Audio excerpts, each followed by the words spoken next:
Boa tarde, olá a todos. É um momento muito especial poder estar aqui com profissionais interessados nas práticas integrativas. Eu vou falar de forma bem objetiva sobre o Tai Chi Chuan, mas também eu vou trazer momento de prática para a gente poder trabalhar o sentir, né, do Tai Chi Chuan. Porque a gente ficar só falando aqui e a gente vai falar de conceitos e de uma realidade bem um pouco diferente da nossa, né? Culturalmente, e aí se a gente considerar também que é culturalmente um ambiente de cuidado também, olhado por outra ótica, a gente também tem um certo distanciamento da nossa realidade. Então, vamos às vamos na sequência aqui. Bom, eu sou um profissional de educação física, eu fiz mestrado em saúde coletiva, aqui na UFES mesmo. Então a gente está em casa, também a minha formação como profissional de educação física também foi na UFES. E eu sou um professor de Tai Chuan do chamado estilo Shen. O que é isso? Já começam aí as características culturais do que a gente está falando aqui. O Tai Chuan, em sua origem, ele tem como uma preocupação uma prática. A visão dele é que ele é uma prática corporal, uma atividade corporal relacionada a uma forma de ver o mundo, uma racionalidade, que para a gente a palavra que seria mais fácil de identificar seria uma filosofia, né? Como se fosse uma filosofia, chamada taoísmo. E aí, na sua época, os seus criadores criaram primeiro, aí há mais de 500 anos, uma técnica chamada Tai Chi. E essa técnica Tai Chi, o que ela era? Ela era uma prática meditativa. Eles meditavam e eles também faziam movimentos, realizavam movimentos, observando os movimentos dos animais e também os movimentos da própria natureza. Então, o comportamento da água, a própria suavidade do vento, como que ele movia as plantas, e isso tudo era reproduzido nessa técnica. E aí, com o passar do tempo, essa técnica ela foi criada no, no templo de Wudang. Alguns já viram algumas reportagens sobre o templo de Wudang. Ele é muito forte até hoje, ele ainda traz muitas questões culturais que são divulgadas. E ele também foi desenvolvido por esses monges taoístas simplesmente porque eles tinham algumas questões a trabalhar, como uma sonolência ao meditar, como a própria obesidade, o próprio sedentarismo da rotina deles. Então eles pensaram assim, poxa, se trouxesse essa possibilidade da gente se mover, da gente se melhorar corporalmente, e ao se melhorar corporalmente, a gente também pudesse trabalhar os fundamentos do taoísmo. E assim foi criado inicialmente o Tai Chi, isso há mais de 500 anos atrás. Com o tempo, um general que tinha como sua prática um estudo aprofundado do taoísmo, chamado Shen Wenting, ele conheceu essa técnica Tai Chi de meditação e ele observou, poxa, eu poderia, como ele era um grande tinha um grande domínio sobre as artes marciais chinesas, ele adicionou ao estilo de meditação Tai Chi movimentos de artes marciais. Alguns falam 16, alguns falam 18. E quando eu falo que eu sou professor do estilo Shen, quando se criou a modalidade Tai Chi Chuan, e daí esse Chuan seria o punho, seria o marcial, seria o Tai Chi marcial, quando ele cria esse estilo, ele cria o primeiro estilo de Tai Chi Chuan. Então, passa a ser uma modalidade meditativa, mas também agora adota um aspecto de arte marcial também, porque ele também traz movimentos marciais. Por ele ser da família Shen, esse primeiro estilo se chamou estilo Shen. E aí hoje a gente tem ainda até um ponto turístico muito forte na China, a Vila Shen, e todos os outros estilos que vieram surgindo a partir do estilo Shen foram adotando outros nomes, mas eles acabam sendo derivações desse estilo. Além de professor Tai Chuan, eu também tenho uma militância muito forte na questão de direitos humanos e de defesa da saúde pública, e também participo desses fóruns que eu até citei aí, o Fórum Metropolitano sobre Drogas, o Movimento Nacional da Luta Antimanicomial, o Fórum Capixaba de Defesa da Saúde Pública, o Fórum de Homens contra a Violência contra a Mulher, o Grupo de Trabalho de Prevenção do Suicídio do Espírito Santo e a própria Rede Pix, que é uma rede que trabalha a divulgação e a produção científica de questões relacionadas às práticas integrativas, inclusive a sua institucionalização. Além disso, também sou conselheiro do Conselho Estadual sobre Álcool e Outras Drogas. Vamos aos slides. Eu entrei no Tai Chuan porque, enquanto profissional da saúde, e na época eu ainda não desenvolvia um trabalho de... Hoje é mais popular, né? Mas eu ainda não desenvolvi um trabalho em ambiente de saúde, eu ainda, especificamente de saúde, né? Porque, a grosso modo, o ambiente de saúde ele pode ser, tem uma diversidade muito grande, né? Unidade de saúde, CAPs, mas na época eu ainda era muito envolvido com treinamento. Então eu era professor de academia. Só que naquela minha prática rotineira, enquanto profissional, eu comecei a observar que me faltava ali a saúde enquanto prática profissional. A saúde ali, para a minha visão e pelo tudo que eu vivenciava, ela entrava muito como um discurso, e um discurso muito atrativo, inclusive, muito vendável, inclusive.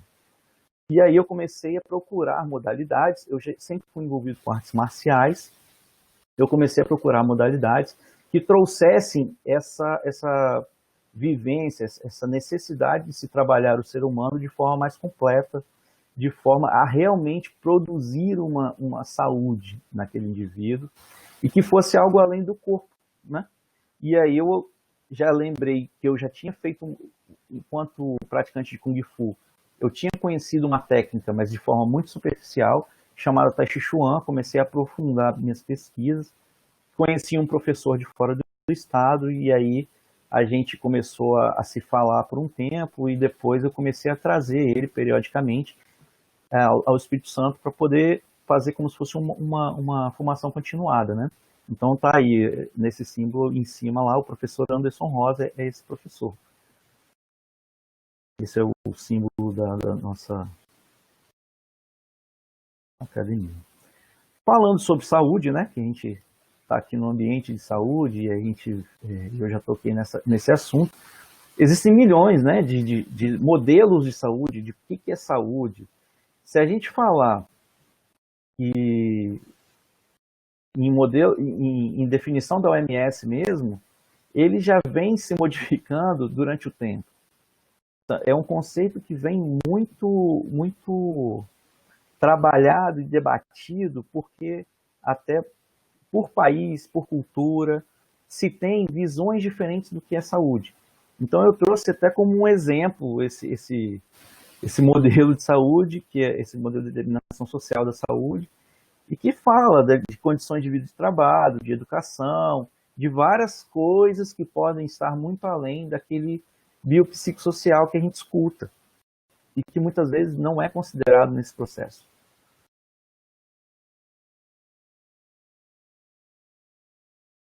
Falando da pandemia, né, de onde a gente tem como ter como ponto de partida hoje, o que está acontecendo então? A gente está tendo um agravamento do que já vinha acontecendo. A gente, segundo a própria Organização Mundial de Saúde, mesmo antes da pandemia, a humanidade já vinha apresentando um aumento gradual nas ocorrências de doenças e agravos crônicos. E as doenças e agravos crônicos, elas são literalmente o que mais mata, o que mais afasta do trabalho e o que mais adoece, né? No final das contas. Então, já é um processo que já havia crescente por todo mundo. A questão da pandemia veio apenas a agravar grande parte desses processos.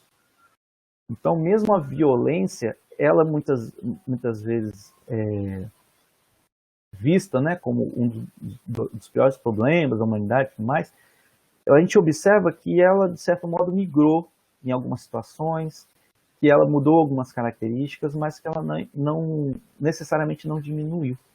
E aí a gente tem que, ainda segundo o OMS, a gente tem que diversos contextos, esses de agravos crônicos, como obesidade e adoecimento mental, tem se agravado em função do contexto da pandemia. Então a gente começa a ver que a pandemia veio com novas realidades, novas situações trazendo para as pessoas, e essas situações têm se tornado fatores de risco para muitas doenças.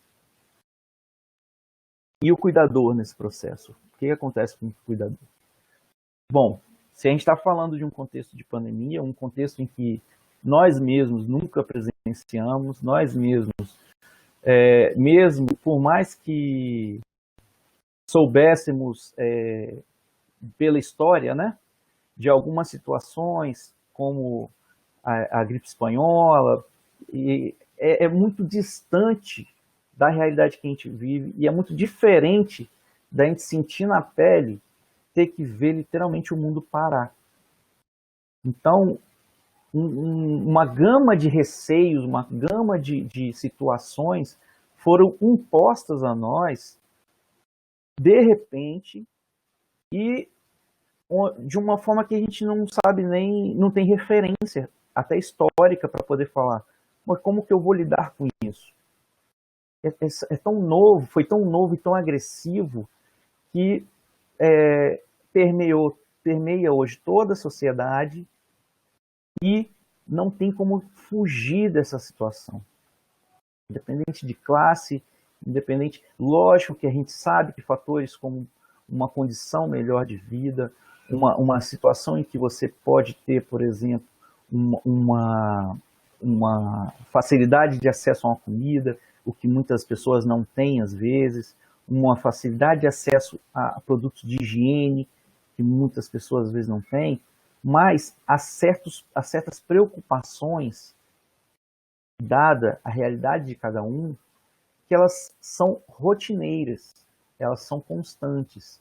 E quando a gente fala dos cuidadores, dos profissionais envolvidos no processo de cuidado no meio de uma pandemia, a gente está falando de uma preocupação consigo mesmo e a gente também está falando de uma exposição maior a riscos. E aí vem questões como a autorresponsabilização em relação a adoecer outros, a proteger outros, a proteção da família, e aí que o contexto acaba sendo, assim, literalmente devastador. É um processo muito agressivo, e a gente conversa muito com trabalhadores, e a gente sabe que quem está na ponta está sofrendo literalmente. A gente vê o quanto que a pandemia tem sido adoecedora, mas direta e indiretamente, porque a gente já tem no Brasil os maiores números a nível de adoecimento de profissionais de saúde, mas a gente também sabe que esse adoecimento ele vai muito além da simples infecção pelo vírus. A gente sabe que há questões emocionais que estão envolvidas, questões até espirituais. Então, é uma complexidade que a gente tem que estar alerta, a gente tem que debater, e por isso a importância, às vezes, de ambientes como esse, para a gente saber que há diversas dimensões que atravessam a vida dessas pessoas e que se a gente não trouxer à tona, a gente vai perder literalmente o controle, assim como alguns estados do país já perderam. A ausência de profissionais, se tem em alguns locais a estrutura, mas não se tem os profissionais.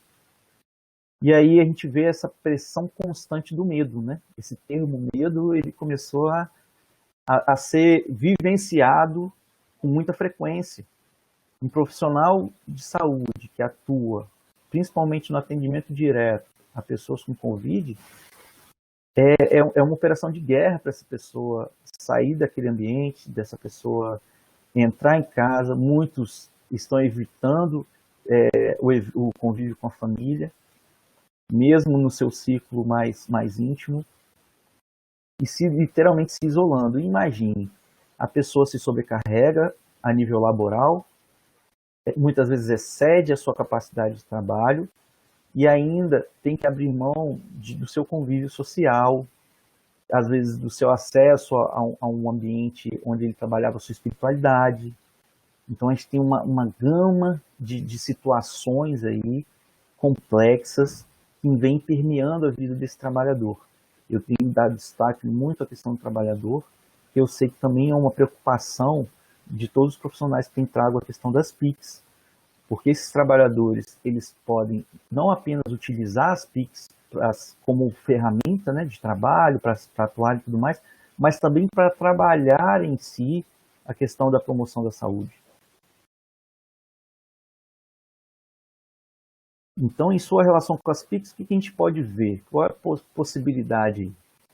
Então, elas aproximam os trabalhadores da saúde e a comunidade, elas ampliam as ofertas de cuidado e favorecem a integralidade em saúde a baixos custos, em grande parte das vezes, aumentam a capacidade resolutiva, permitindo diminuir o abuso e a dependência de algumas medicações. Então, um dos processos que a gente observa muito em decorrência da pandemia é o quê? O aumento da medicalização da vida. O aumento do recurso à medicação para lidar com tantas questões complexas que as pessoas têm sido literalmente obrigadas a lidar repentinamente. Então, assim, a indústria farmacêutica, né, que o diga, ela está um recurso que invariavelmente não tem como a gente discutir questão de mercado, questão de lucratividade, mas infelizmente essa medicalização da vida, ela tem vindo em todos os ciclos da vida das pessoas. E aí a gente está começando a observar também crianças e adolescentes, até idosos, passando por essa certa imposição, muitas vezes, de estar recorrendo à medicação e gerando, assim, até uma dependência dessa medicação para lidar com a vida. Então, é uma das preocupações que a gente tem que ter, a gente tem que debater muito mais isso. As PICs também têm essa possibilidade de estimular hábitos moderados e também auxilia na questão do controle das doenças e agravos não transmissíveis e do próprio sedentarismo, né? A gente vê que a questão do isolamento social mesmo impõe que você se mantenha em casa, se mantenha geralmente em espaços mais restritos. Hoje, em muitos locais, muitos municípios, a gente ainda tem um isolamento bem severo, que é o dito lockdown, mas nem em todos os ambientes a gente tem visto isso. Mas a gente sabe que também essa prática em casa, por mais que em muitos municípios ainda não seja a regra e tudo mais, a gente também está falando de autopreservação, de preservação das coletividades, porque se há uma coisa que é unânime no debate sobre a pandemia, é que o isolamento social ainda é uma das coisas mais certas e aconselháveis para se estabelecer para a própria vida. Se eu estou falando de prática integrativa, eu estou falando de uma forma de ver o cuidado, de ver a saúde diferente do que grande parte das pessoas está acostumada. E aí eu falo enquanto um profissional de saúde que teve toda a sua graduação permeada pela visão biomédica, onde a gente vê lá a fisiologia do exercício, a anatomia. E aí o que nos diz essa saúde integrativa? Ela é um padrão de saúde que considera o sujeito como um todo, respeitando seu equilíbrio físico, emocional, estrutural, energético e espiritual. Podemos ser utilizados recursos das medicinas convencional, tradicional e complementar integrativa. Então, é algo que vai além daquela falada clínica ampliada. Então, um dos nossos trabalhos, enquanto profissionais de práticas integrativas, é que a gente consiga institucionalizar, tornar uma prática mais acessível, não apenas as técnicas em si, mas os conceitos por trás dela. Porque conceitos por conceitos, a própria clínica ampliada ela já fala, todo ser humano é constituído de dimensões biopsicossociais. Ok, e aí? Então a gente sabe que há algumas questões além disso a serem postas e a serem trabalhadas no processo de saúde e doença. Então as práticas integrativas e a própria saúde integrativa, ela é o quê? É uma forma de instrumentalizar essa relação de cuidado. Ela vai trazer a essa relação de cuidado novas possibilidades. Eu trouxe um breve histórico, né, das práticas integrativas no Brasil. Elas hoje institucionalizadas são 29.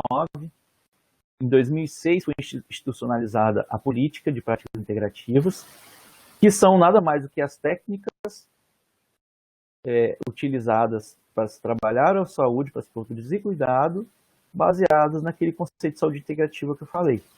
Inicialmente, em 2006, foi institucionalizado, mas já sabe que há mais de 20, 30, 40 anos não tem como você produzir cuidado, produzir saúde no Brasil, sem você se relacionar com medidas culturais de cuidado, formas culturais de cuidado. Então, o uso de ervas, uso de chás, isso tudo é prática integrativa.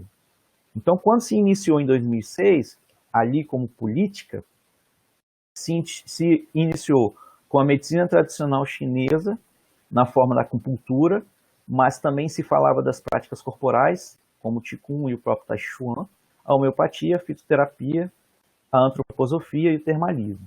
E aí, em 2017, adicionou-se mais 14 técnicas, 14 práticas, e em 2018, mais 10. Então, hoje a gente tem 29 práticas integrativas, possíveis técnicas, que podem ser utilizadas para se produzir cuidado nesse campo. Entendendo que muitas delas se ramificam em outras técnicas. Quando eu falo medicina tradicional chinesa acupuntura, só ligadas à medicina tradicional chinesa a gente tem mais de 10 técnicas, como o próprio Tai Chuan.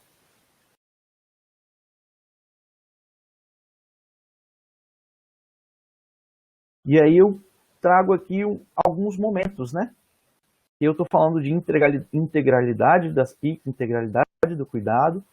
Então eu tenho aqui alguns ambientes onde eu já levei esses conceitos. Então eu tenho ali meus alunos na prática na praia. Eu tenho a prática do Tai Chi que eu já levei em evento de saúde mental. Aqui o Dia Mundial da Saúde Mental. Eu tenho aqui um congresso nacional onde eu levei o Tai Chuan, mostrei ele. E esse congresso nacional falava sobre prevenção do suicídio. Então, olha as possibilidades de se produzir cuidado de forma integral e que muitas vezes os profissionais até desconhecem.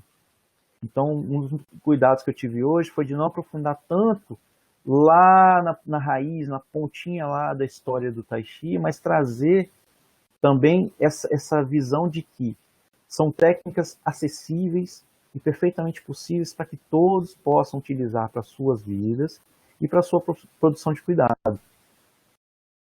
A medicina tradicional chinesa ela é um conhecimento milenar de cuidado ligado à cultura chinesa que trabalha, né? Tem a teoria do Yin Yang e a teoria dos 5 elementos como suas bases fundamentais. Resumindo, ela é uma racionalidade médica. O que é isso? Quando eu falo desse conhecimento, onde a gente está aqui no Espírito Santo, no Brasil, a gente fala de uma produção de cuidado muito permeada pela biomedicina. Você olha o ser humano, você pensa na sua fisiologia e tudo mais. Então, toda aquela visão, sua anatomia, toda aquela visão que a gente já conhece há muito tempo. Grande parte dos profissionais de saúde vão visualizar aqui diversos conceitos, que são as bases da biomedicina. Então, quando a gente está falando de medicina tradicional chinesa, a gente está falando em um olhar sobre esse ser humano que vai além desses conceitos que a gente trabalha. Então, por exemplo, quando eu falo yin yang, eu estou falando de oscilações que são observadas nesse ser humano e que também são influenciadoras nesse processo de saúde e doença. A própria visão sobre o ser humano, ela já compreende que esse ser humano, ele é como se fosse uma unidade de energia, e essa unidade de energia precisa de uma livre circulação da energia por todas as suas extremidades. E ela circula através de meridianos. E o simples bloqueio desses meridianos, ela pode ser causada, esse bloqueio pode ser causado de diversas formas, e ao se bloquear esse processo de livre circulação da energia pelo corpo, a gente pode estar aí entendendo o processo de adoecimento de muitas pessoas. A medicina tradicional chinesa entende que nós temos que ter pelo menos os 4 pilares da cura: a meditação, o Qigong, a dietoterapia e o Feng Shui. Feng Shui seria a harmonização de ambientes. Lembrando que o Tai Chi Chuan traz em sua constituição a questão de ser uma meditação, e é uma meditação denominada meditação em movimento, e também uma das técnicas no qual o Tai Chuan se baseia é o Qigong. E também a medicina tradicional chinesa considera os 4 pilares auxiliares, que seria a fisioterapia, moxabustão e ventosoterapia, acupuntura e massoterapia. Então, ao olhar o ser humano, eu vou pensar assim: esse ser humano funciona desta forma. Que forma é essa? É a racionalidade médica que a gente está falando. Pode ser a biomedicina, pode ser a medicina tradicional chinesa. Se for a medicina tradicional chinesa, o que acontece em seguida?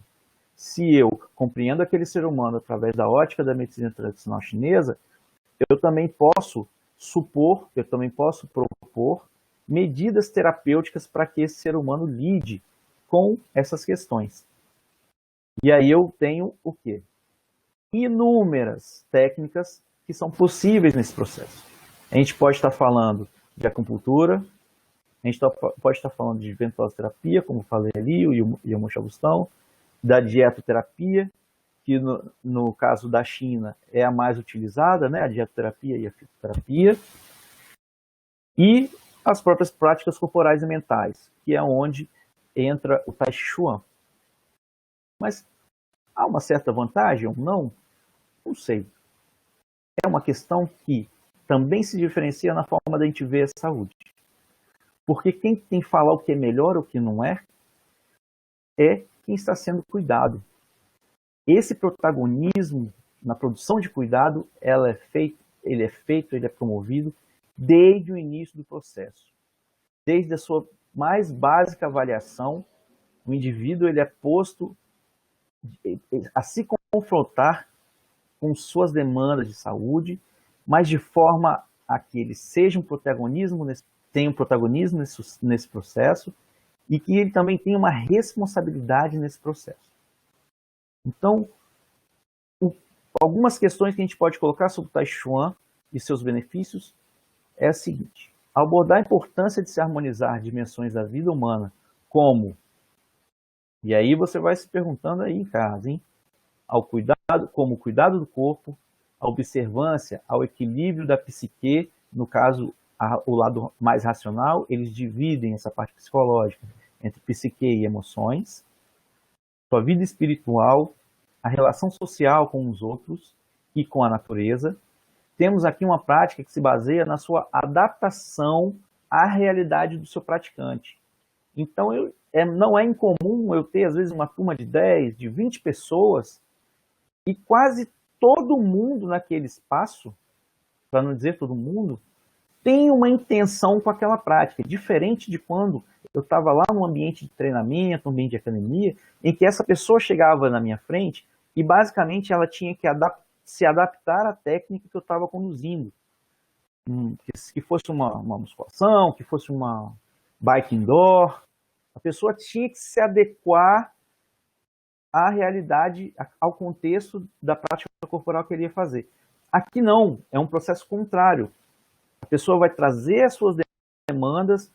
Eu fui diagnosticado dessa forma. Eu tenho tal característica física, eu tenho tal restrição de coluna, e aí eu vou adequar essa técnica à realidade da pessoa. E não é comum, por exemplo, eu pegar uma pessoas muito bem condicionadas, e essa é uma vantagem também de eu estar trabalhando com o estilo Shen, que ele também é um dos mais intensos fisicamente, mas que não é apenas uma possibilidade.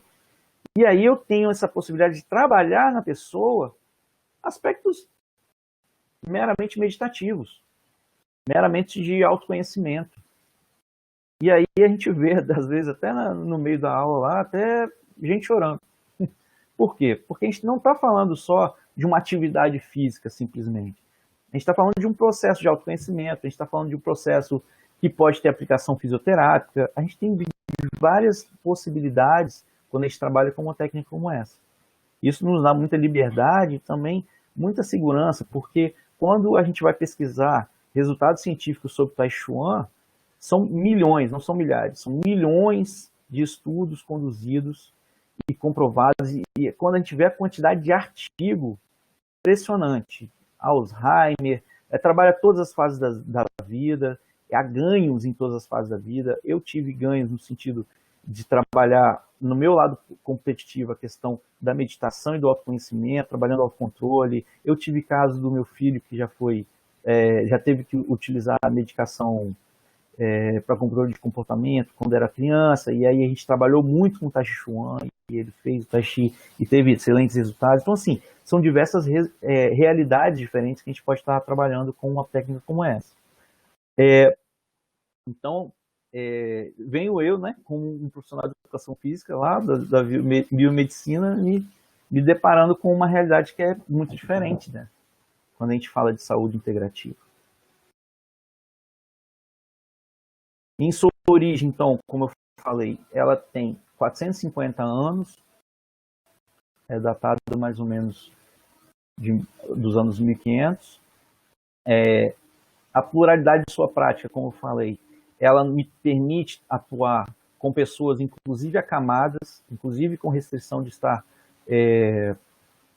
apenas podendo ficar sentadas, porque há técnicas respiratórias, por exemplo, que eu posso estar trabalhando com essas pessoas, e isso não impede a pessoa de fazer, eu apenas vou adequar a realidade da pessoa. Ela estimula sempre a autonomia de seus praticantes, é um estímulo ao cuidado de si, e também, por ser uma prática meditativa, ela tem a questão do autocuidado sempre sendo trabalhado.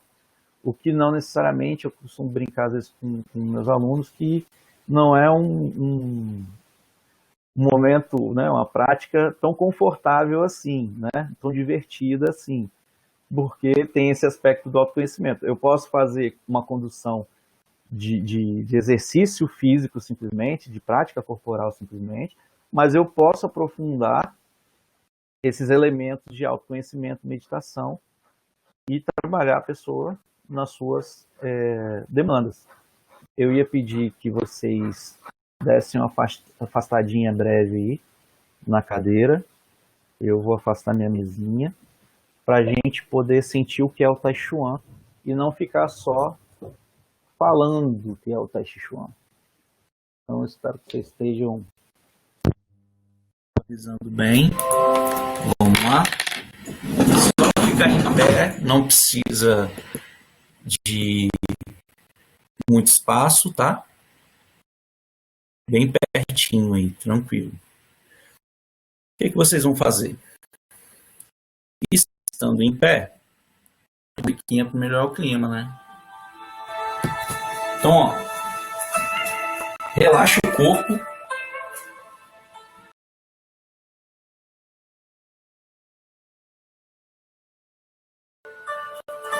Relaxa o corpo relaxado.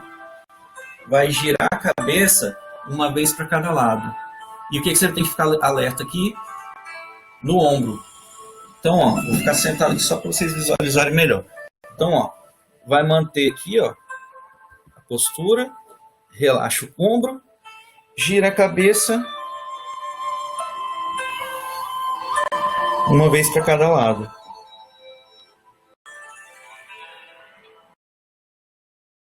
Observem como que seu corpo vai responder.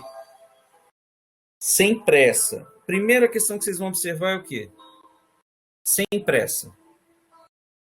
Se vocês estiverem fazendo acelerado, a gente já tem, já tem um alerta aí para a gente estar observando. Então, ombros bem relaxados.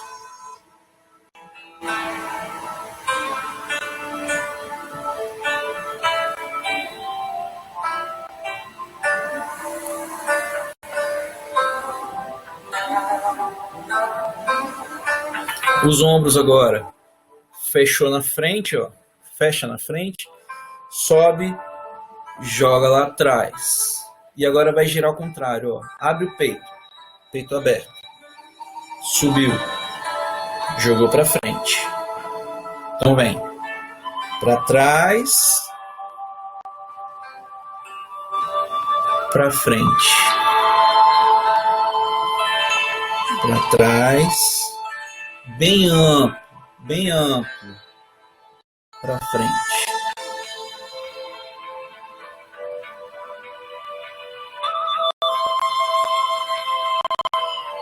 Sem pressa.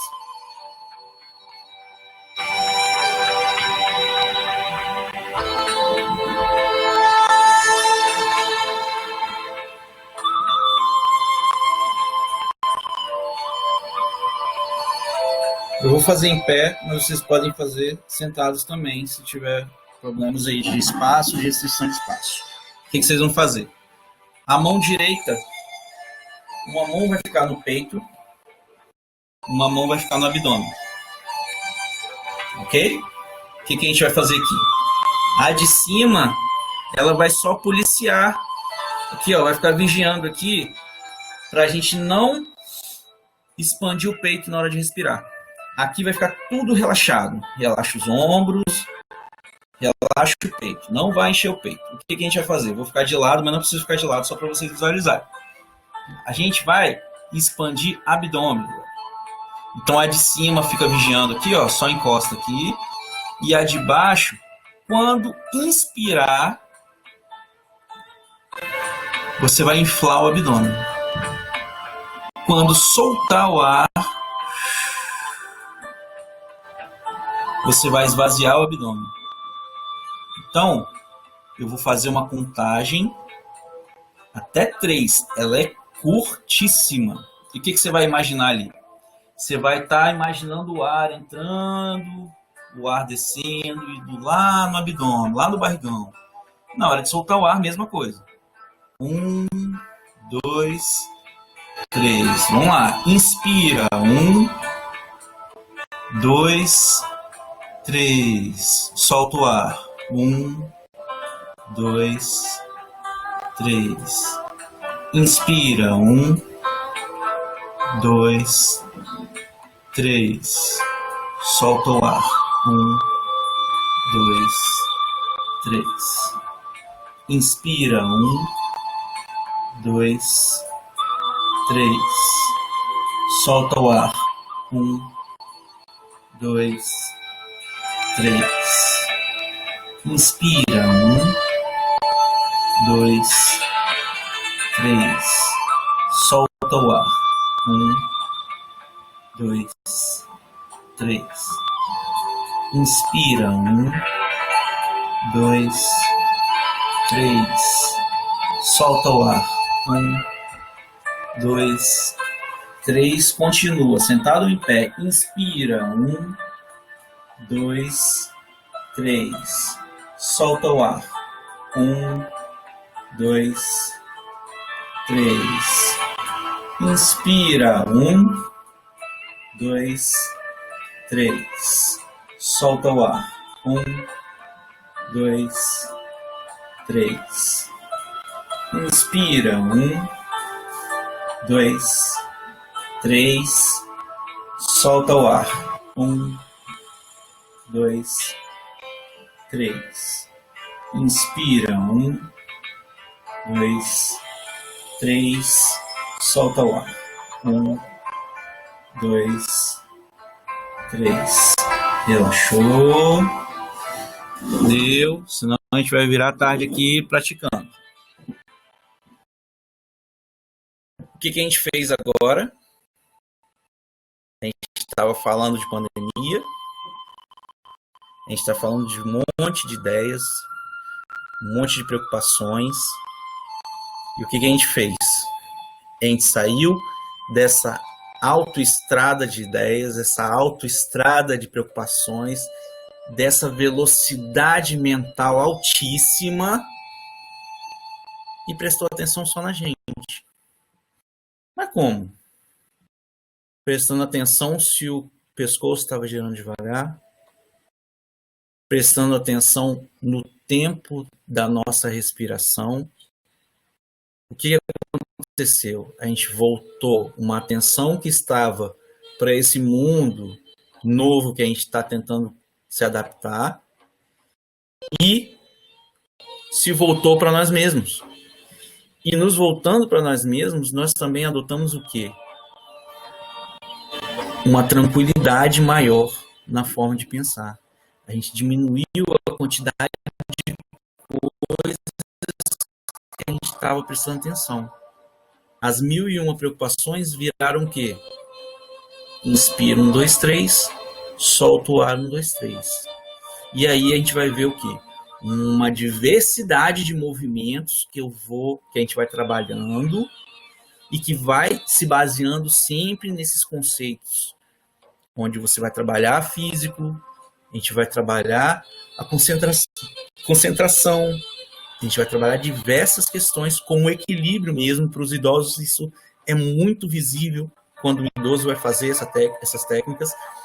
Quanto retorno que eles sentem. É uma insegurança, às vezes, quando começa a fazer os exercícios, e logo a gente já vê eles tendo aquele sentimento de autorrealização. Eu já estou, por exemplo, com dependentes químicos, eu já levei essa técnica até para presídios, e todo o ambiente eu vi um grande retorno com os praticantes. A gente tem que ir fechando aqui. Eu trago aqui para a gente encerrar minha família marcial, né? Esse do meio é o grande mestre, o Shan Zhenglai. Esse do lado é o Wan Haijun. O Shan Zhenglai vive na China, o Wan Haijun é chinês, mas está vivendo na Inglaterra. E o Niall O'Floin, ele é o meu mestre, vive na Irlanda. Esse é o Niall e o meu professor, o Anderson Rosa, que eu falei anteriormente. Eu e o Anderson Rosa. E aqui uma foto da minha nova realidade de ensino, né? Que a gente está em pandemia, a gente não está podendo ter, está tendo que ter as suas restrições, né? De contato e tudo mais. E aqui as aulas virtuais que eu tive que aceitar essa nova realidade, uma realidade que eu tive que aceitar.